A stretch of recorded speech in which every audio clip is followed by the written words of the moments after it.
అదేం విచిత్రమో గాని ఉత్తరాంధ్ర వైద్య ఆరోగ్య శాఖ పరిధిలో ఎప్పుడు బదిలీలు పదోన్నతులు జరిగిన అవినీతి ఆరోపణలు గొప్పుమనడం సర్వసాధారణమనే చెప్పాలి. గత నెలలో జరిగిన హెడ్ నర్స్ పదోన్నతుల మీద స్వయంగా సీఎం చంద్రబాబు నాయుడుకి ఫిర్యాదు చేయడం ఇప్పుడు హాట్ టాపిక్ గా మారింది.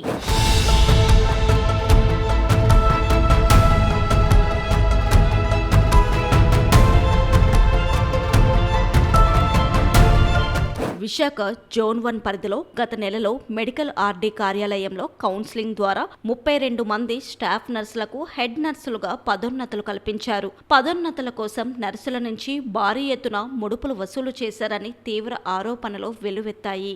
ఏపీ ప్రభుత్వ నర్సుల సంఘం విశాఖ జిల్లా అధ్యక్షురాలు గంగాభవాని, కార్యదర్శి వరలక్ష్మి, ఈసీ సభ్యురాలు గౌరీ ఈ అవినీతి ఆరోపణలు ఎదుర్కొంటున్నారు. కొందరు నర్సులు ఈ ముగ్గురు వల్లనే తమకు అన్యాయం జరిగిందంటూ ఆందోళన వ్యక్తం చేశారు. దీనిపై బాధిత నర్సులు సిటిజన్స్ ఫోరం రాష్ట్ర కార్యదర్శి బీవీకే బాబాజీకి ఫిర్యాదు చేశారు.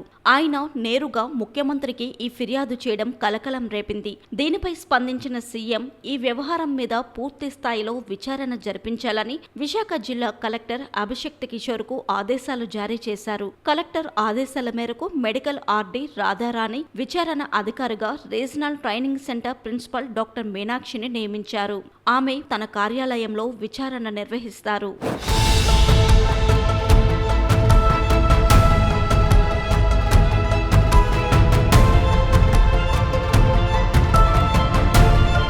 ఇటీవల సుమారుగా 30 మంది హెడ్ నర్సులుగా ప్రమోషన్లు పొంది బదిలీపై కేజీహెచ్ కు వచ్చారు. వీరు ఎన్నో సంవత్సరాలుగా ఎటువంటి బదిలీలు లేకుండా ఇక్కడే నర్సులుగా కొనసాగడం తీవ్ర దుమారం రేపుతుంది. ఈ క్రమంలో ప్రభుత్వం ఎట్టి పరిస్థితుల్లో 5 ఏళ్లు ఒకే చోట ఉన్నవారికి బదిలీలు జరపాలని ఆదేశాలు జారీ చేసింది. దీంతో వీరు తప్పనిసరిగా బదిలీ కావాల్సిన పరిస్థితి నెలకొంది. ఈ క్రమంలో ఇక్కడే కొంతమంది నర్సుల సంఘం నాయకులు రీజనల్ డైరెక్టర్ కార్యాలయం సిబ్బందితో కుమ్మక్కయ్యారని ఫిర్యాదులో పేర్కొన్నారు. నర్సింగ్ సిబ్బంది బదిలీలు జరగకముందే సర్వీస్ రిజిస్టర్ ద్వారా వారికి ప్రమోషన్లు జరగాలి. కానీ అలా జరగకుండా ప్రమోషన్ ప్రక్రియ నిలుపుదల చేసి ముందుగా ఆర్డీ ఆఫీస్ అధికారులతో కుమ్మక్కయ్యి ముందుగా ట్రాన్స్ఫర్ల లిస్టు ద్వారా ప్రమోషన్ లిస్టులలో ఉన్న సీనియర్ నర్సింగ్ సిబ్బంది అందరికీ ట్రాన్స్ఫర్లు చేశారు. పదోన్నతుల్లో భాగంగా కొందరు శ్రీకాకుళం, పాడేరు ప్రాంతాలకు బదిలీ అయ్యారు. మా పై అధికారుల నుంచి మాకు వచ్చిన ఉత్తర్వుల ప్రకారము మేము ఎంక్వైరీ కండక్ట్ చేస్తున్నామండి. Enquiry regarding bribing from nursing union leaders KGH. So వీళ్ళు స్టాఫ్ నర్స్ నుంచి హెడ్ నర్స్ ప్రమోషన్స్ విషయంలో బ్రైబ్ తీసుకోవడం జరిగింది, ఇష్టమైన ప్లేసెస్ వేయడం జరిగింది అన్న పాయింట్ మీద state city forum organizing secretary Babaji గారు అన్న ఆయన కంప్లైంట్ పెట్టారండి. సో ఆ కంప్లైంట్ ఆధారంగా మా పై అధికారులు నుంచి రీజనల్ డైరెక్టర్ గారికి రావడం జరిగింది ఇది. సో రీజనల్ డైరెక్టర్ గారు కూడా ఆదేశించిన ప్రకారం మేము రేపు ఇది ఎంక్వైరీ చేయడం జరుగుతుంది.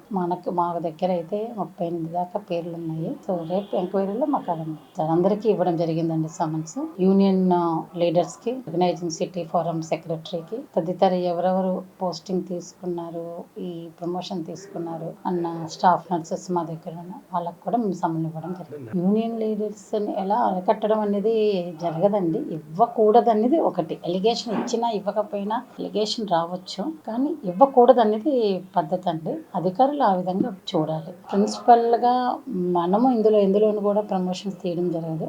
ఇది చేసేదంతా ఆర్డీ గారి అండర్లో ప్రమోషన్స్ జరుగుతాయి, స్ట్రిక్ట్ గానే జరుగుతాయి.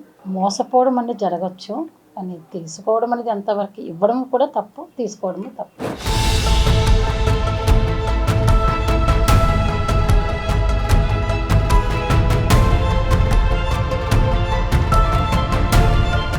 కొందరు నర్సులు కొంతకాలం వేచి ఉండి ముందుగా వేసుకున్న ప్రణాళిక ప్రకారం మెడికల్ ఆర్డీ కార్యాలయం ద్వారా చక్రం తిప్పి ఇప్పుడు ప్రమోషన్ లిస్టును ముందుకు తీసుకువచ్చారని ఫిర్యాదులో పేర్కొన్నారు.